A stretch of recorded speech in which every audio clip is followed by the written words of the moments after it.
Ivanka Trump mocked Jasmine Crockett and dragged Rosa Parks' name into the fight. But Jasmine struck back, and her $200 million lawsuit set off a storm across America. This isn't just about one insult, it's about who owns the story of courage. When truth and power collide, who wins stay with us. This is a story worth every second of your time. The June heat pressed against the Capitol like a furnace. Inside the hearing room was packed cameras, blinking whispers cut short. Every lens zoomed in on the witness table where Jasmine Crockett and Ivanka Trump sat face to face. Jasmine, the civil rights lawyer, turned congresswoman, had her hair tied tight, eyes burning behind thick lashes, one hand resting on a stack of files like a wall of proof. Across from her, Ivanka, flawless white dress, crimson lips expression, carved from marble, looked untouchable, almost royal. The tension was suffocating. Reporters stopped typing. The hum of air vents sounded like thunder. 60 million Americans watched live, waiting for the first blow. This wasn't about Medicaid anymore. It was class versus struggle, privilege versus survival. Jasmine's fingers drummed once, steady as a countdown. Ivanka lifted her chin, smirking slightly. The war for America's conscience had just begun. The air in the chamber still trembled from the opening gavel. Jasmine Crockett leaned toward the microphone, her voice cutting through the silence like steel through glass.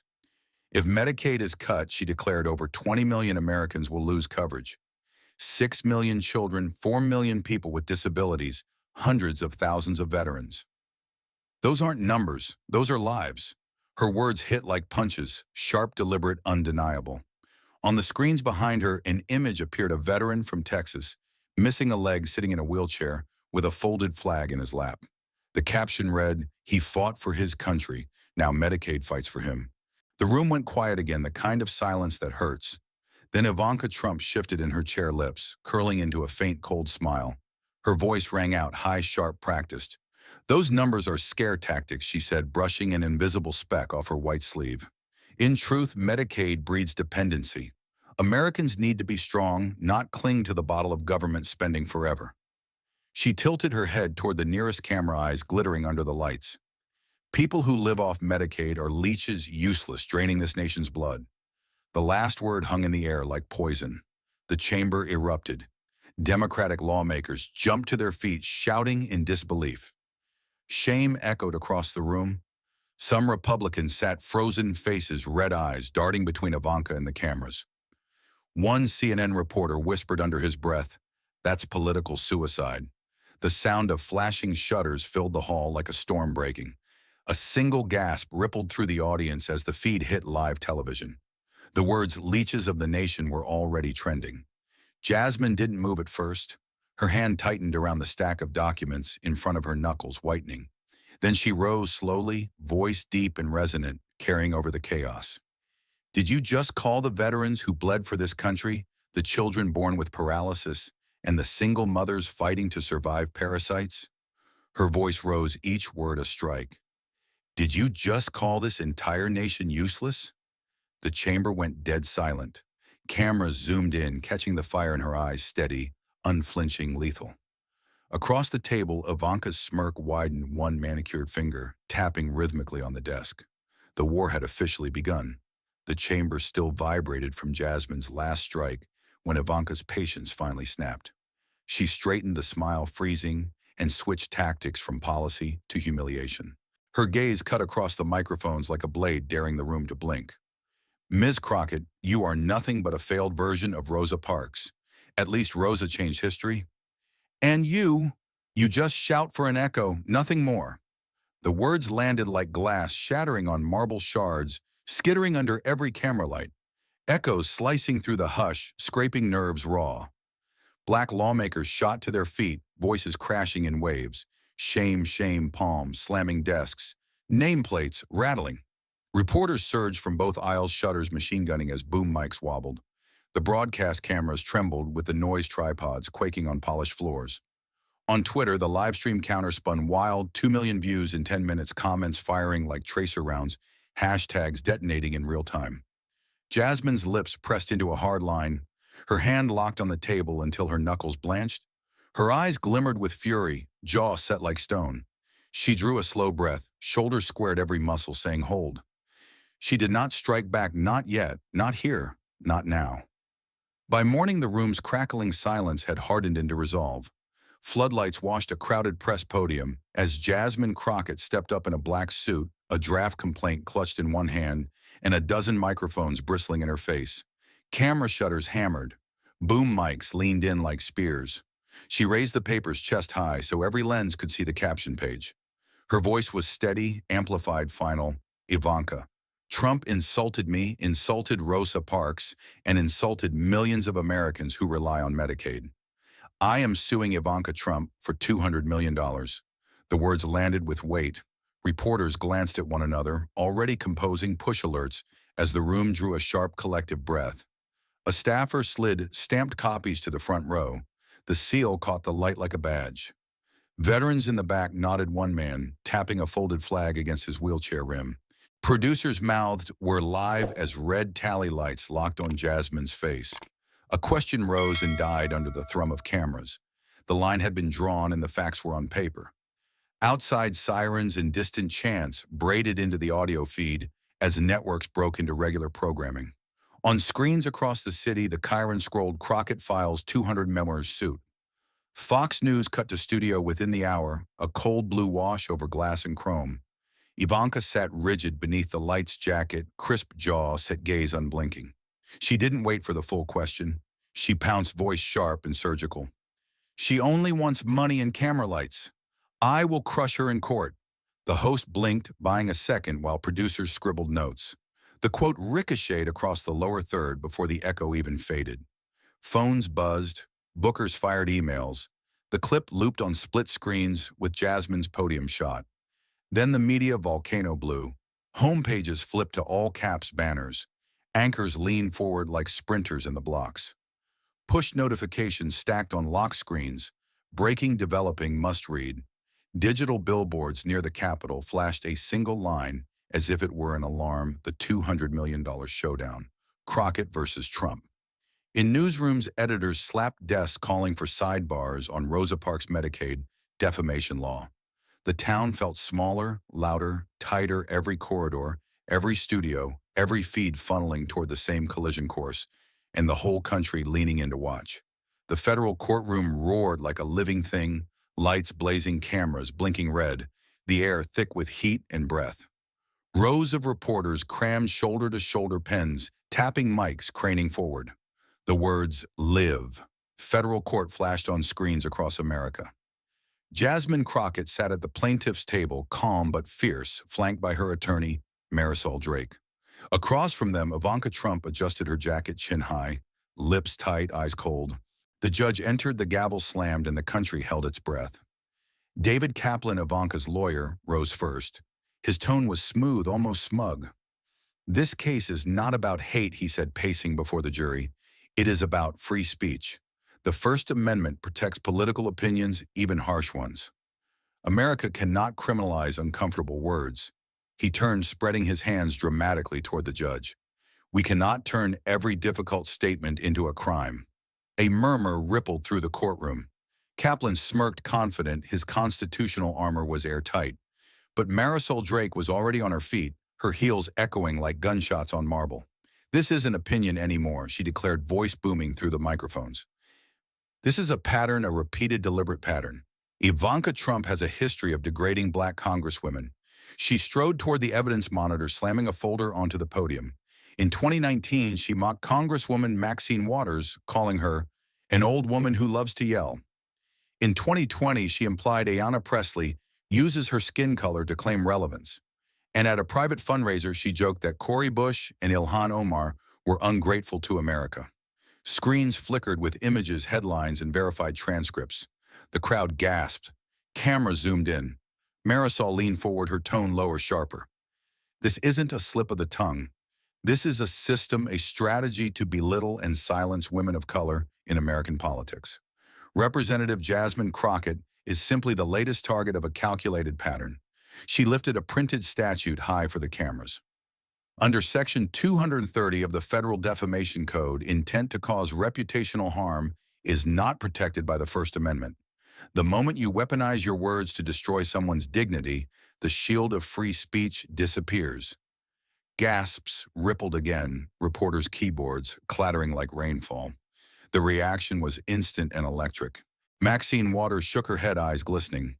Ayanna Pressley dabbed at tears as her name echoed across the marble hall. A CNN reporter whispered, "That's a dagger straight through Ivanka's defense." The crowd erupted, some shouting, others clapping, until the judge hammered his gavel again and again. "Order, order in the court," he bellowed, but the noise refused to die.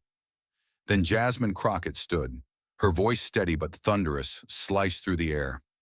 "I am not alone. The women of color in this Congress, the ones Ivanka Trump has dismissed and insulted, they stand with me. The question is not, did she insult me? The question is, when will Ivanka Trump stop insulting women of color in this country?" The courtroom froze. Cameras closed in tight. Jasmine's face, fierce, Ivanka's mask beginning to crack. Her knuckles turned white, nails biting into her palm. The tension was unbearable, the silence heavier than sound. For the first time, Ivanka's eyes faltered. The fight for truth had shifted, and everyone knew it. The courtroom had gone so still that even the cameras seemed to stop breathing. Jasmine Crockett rose slowly, one hand on the stack of files that had waited for this moment. Her voice, when it came, was calm, the kind of calm that only exists right before a thunder. "Your Honor," she said, turning toward the jury, "the defense wants to call this freedom of speech. But freedom without accountability isn't liberty, it's license. And what I'm about to show you proves intent, calculation, and deceit." She stepped toward the screen as the lights dimmed, the projector humming to life. "This," she continued, "is not a mistake. This is a plan." The monitor split into 6 camera angles of the original hearing. "Watch closely," Jasmine said, pointing with a laser pen. 6 separate feeds, 6 perspectives.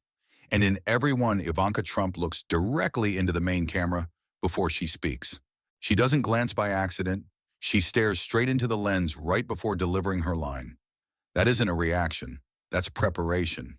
The video rolled, Ivanka's eyes locking on the lens, lips tightening, then the words echoing through the courtroom once more.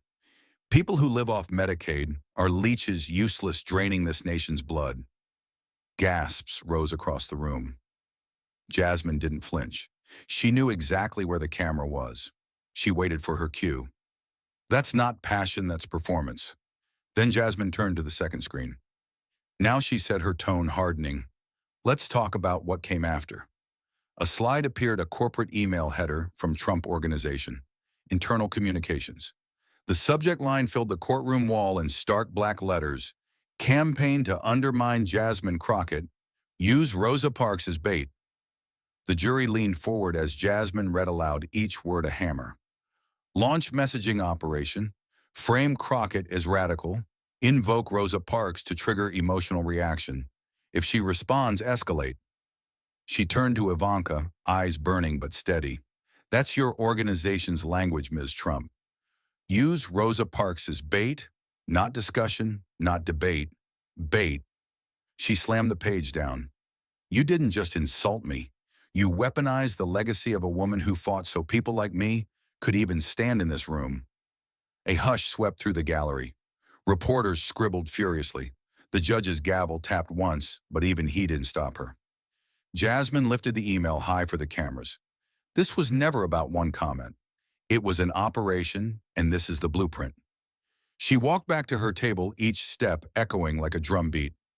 "So yes," she said quietly, almost to herself, but every mic caught it. The clip proved she planned it. The email proved she organized it. And together they prove what we've all felt since that day. This wasn't arrogance in the moment. This was strategy. And that strategy ends here. The room stayed silent for a full 5 seconds before the noise came. Reporters shouting questions, spectators rising, cameras flashing. On screen, the last frame froze on Ivanka's eyes, staring straight into the camera, a single image that now looked less like confidence and more like guilt, caught in high definition. The courtroom was still trembling from Jasmine's last revelation when Ivanka finally broke her silence. She rose from her chair, voice shaking but sharp. "Those videos were edited," she snapped. "This is a political trap, a setup designed to destroy me." She turned to the cameras, her face tight with fury. "Every clip, every so-called email, it's been cut, twisted, framed. This is not justice. This is revenge." The room erupted in murmurs. Reporters whispered, "She's cornered." The judge's gavel cracked once against the bench demanding order. Marisol Drake stood without hesitation, smooth and certain. "Your Honor," she said, "the defense claims manipulation. We have the originals." She lifted a sealed drive and a thick binder. "Here are the unedited files verified by forensic analysts." The lights dimmed. On the screen, metadata tags glowed in sequence. Timestamps, checksum signatures, encryption stamps. Each file carries a digital authentication mark. Every frame, every second verified by independent experts. A gray-haired man in a lab coat stepped forward holding his sworn statement. "These materials are authentic," he said clearly. "No cuts, no splices, no tampering." The jury nodded. The defense table froze. Ivanka's lawyer stammered something about chain of custody, but the judge lifted a hand. "Enough. The evidence stands." The air shifted. Jasmine sat still, eyes locked forward, while the tension grew thick enough to taste. Then came a stir near the back of the courtroom, a figure standing from the last row, voice firm, cutting through the whispers. "Your Honor," the man said, "I have something to add." Cameras swiveled instantly. It was a former White House aide badge still clipped to his belt. The judge raised a brow. "State your name." "My name is Daniel Moore," he said, nerves visible but voice steady. "I worked in the West Wing for 3 years. I was there the night Ms. Trump spoke to the former president. She said, and I quote, 'We have to make Jasmine disappear from Congress. Rosa Parks will be the perfect tool.'" The courtroom gasped. Ivanka's head jerked toward him, eyes wide, lips parting in disbelief.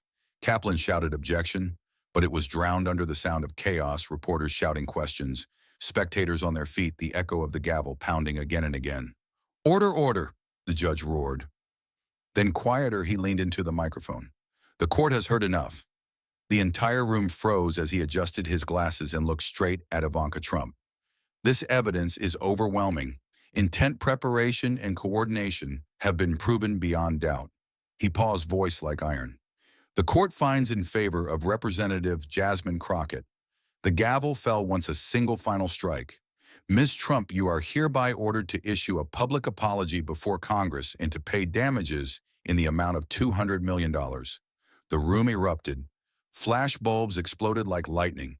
Ivanka slumped back into her chair, eyes glassy, breath shallow. Jasmine didn't smile. She simply closed her binder, exhaled once steady and controlled. The noise rose around her like a storm, but she sat in the calm center of it. Across the nation, networks cut to breaking news banners. Verdict reached, Trump loses $200 million case.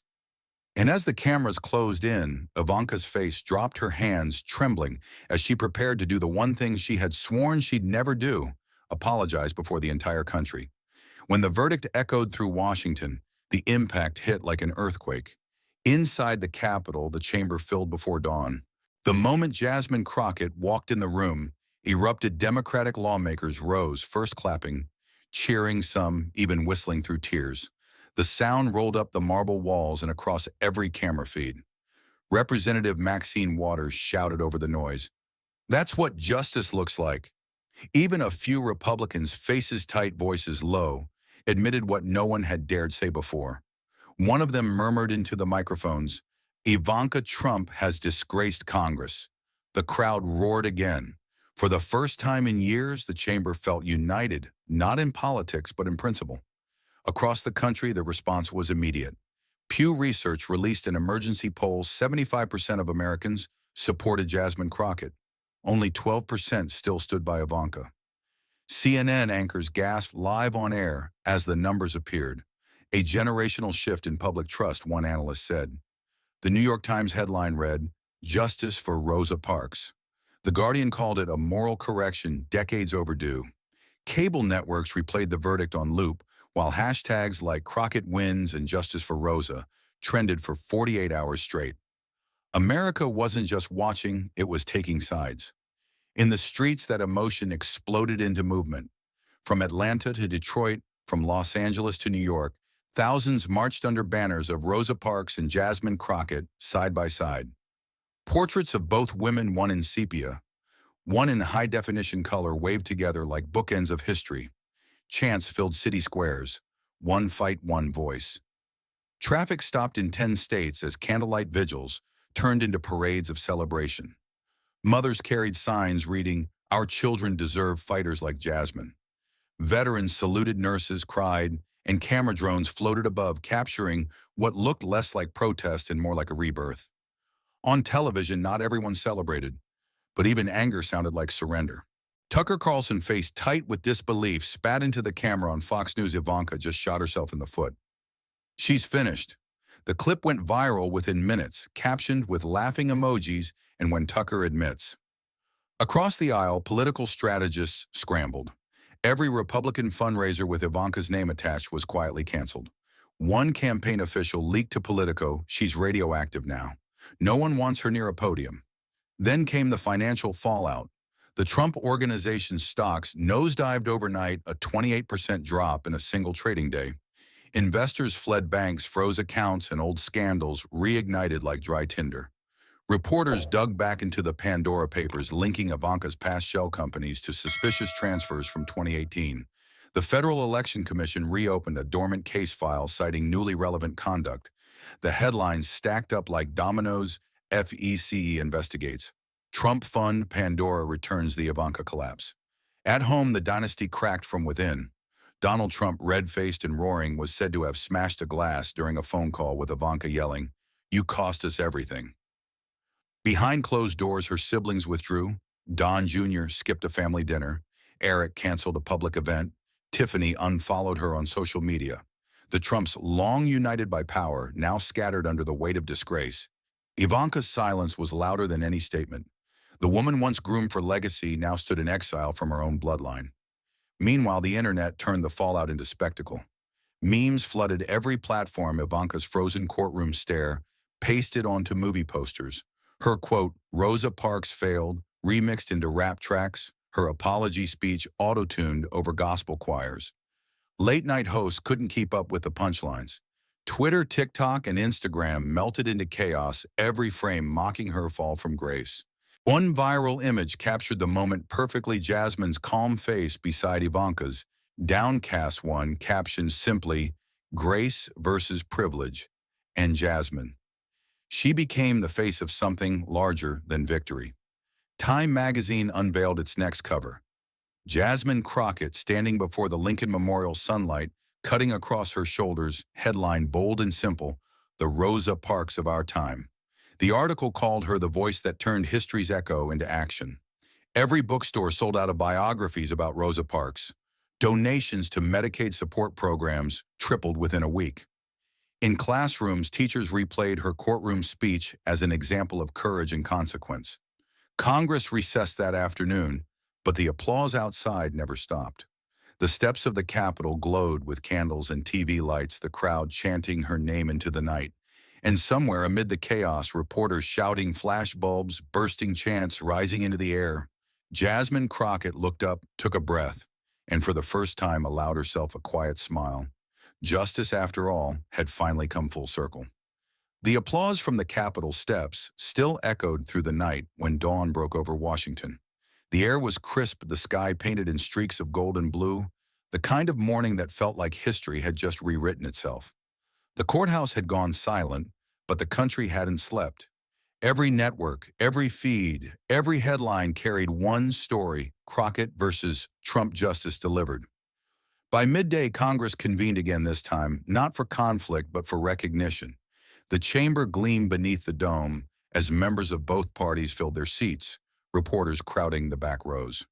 The Speaker of the House struck the gavel, once sharp, ceremonial.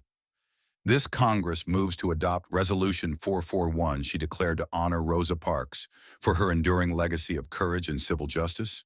Applause rippled across the floor.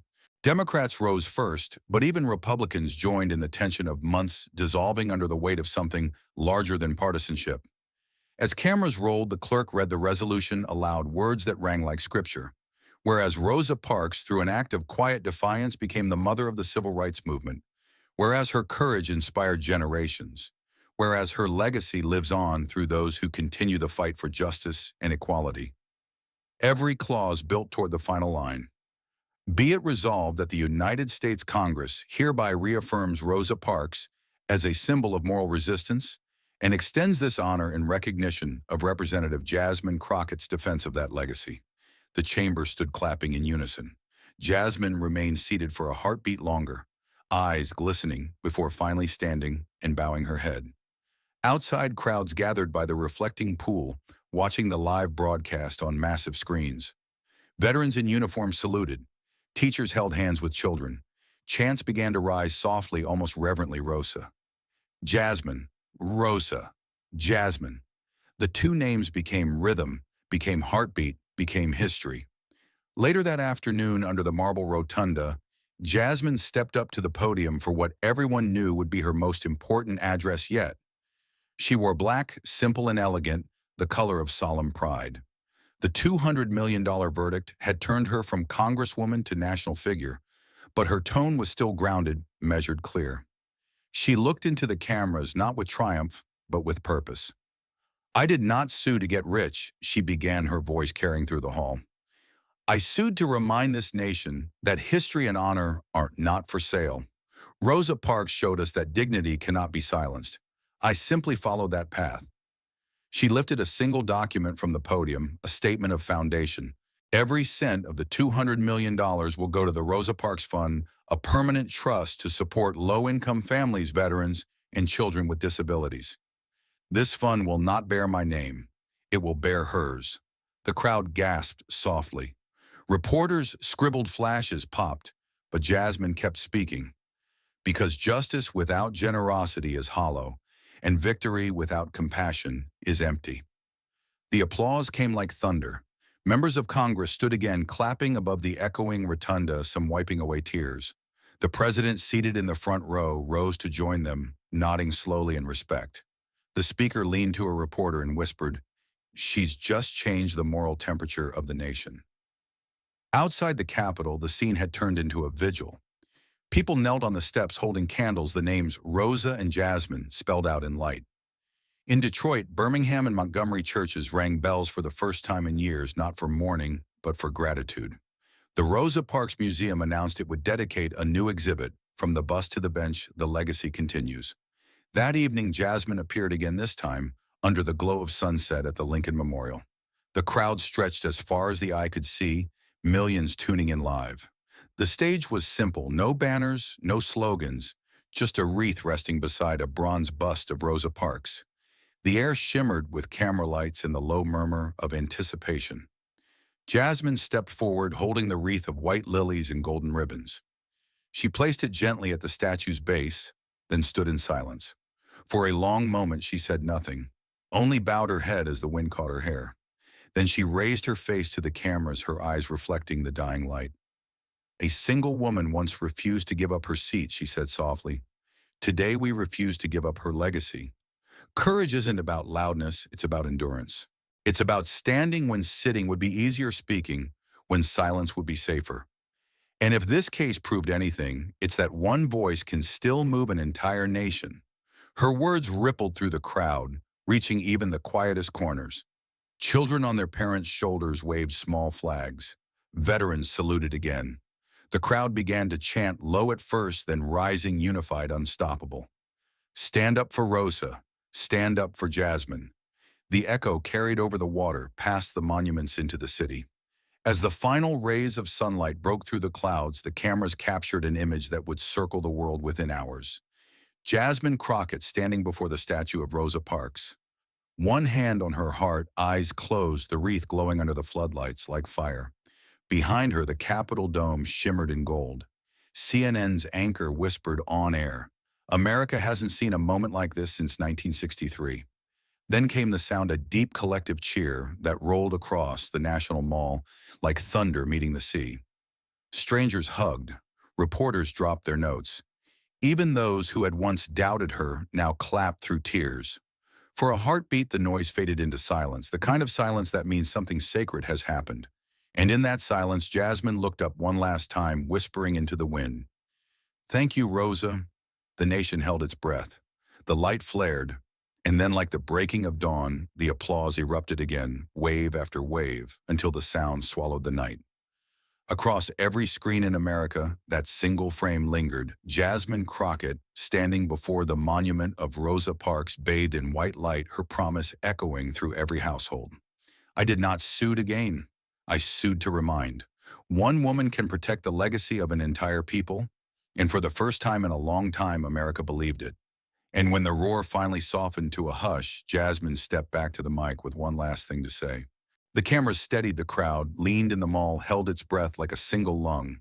Her voice was calm and close, like someone talking across a kitchen table. "If you want this moment to matter, we have to move," she said. "No more watching from the couch while courage does the heavy lifting. Register to vote tonight, not tomorrow, not when it's convenient tonight. Set an alarm, pull up your state site, finish the form, and text 3 friends to do it with you. Call your representative in the morning and say, 'Protect Medicaid Fund.' The clinics stop the cruelty. If their office shrugs you off, call again. Record the date and post the number so others can flood the line. Donate what you can to the Rosa Parks Fund. $5 moves the needle when a million hands push together. Show up offline, not just online. Volunteer at a clinic. Deliver groceries to a veteran tutor, a kid who needs a steadier hand. Stand with the parent at the school board meeting who is tired of watching budgets slice the weakest first. When someone spits the word leech's answer with names, stories, and receipts, people, not punchlines. Share the hotline for benefits, the address of the free legal clinic, the hours of the mobile care bus. If you run a business, hire the person everyone overlooks and give them health coverage on day one. Talk to your kids tonight at the dinner table and tell them exactly why Rosa Parks mattered and why courage still matters now. Print the photo of Jasmine laying the wreath and tape it to the fridge where reminders live and excuses die. If you teach, put her speech in your lesson plan and let students argue it, test it, and own it. If you preach, read one line next Sunday, one woman can protect the legacy of an entire people. And if you doubt your power, remember who refused a bus seat and who refused a smear, then decide what you will refuse. Here's the simple checklist: register, show up, call, donate, volunteer, protect, repeat. Write your commitment on paper, take a photo and send it to one friend who will hold you to it. Put the capital phone number in your contacts and label it. Call when courage is needed. Set a calendar alert for payday to give what you can to the fund, because budgets are moral documents. Then look in the mirror and say it out loud. Not later, now, and do the next small brave thing. This is your moment, not someone else's headline to share. Stand up where you live and make the story local. Hold leaders to their word and hold yourself to yours.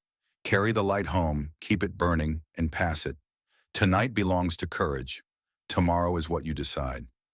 Thank you for watching until this moment and for standing with us on this journey for justice. Your support means everything. Like, subscribe, and turn on notifications so you never miss what's next. And we'd love to hear your thoughts. Leave a comment below and let us know what moved you most in this story. Together, our voices make a difference.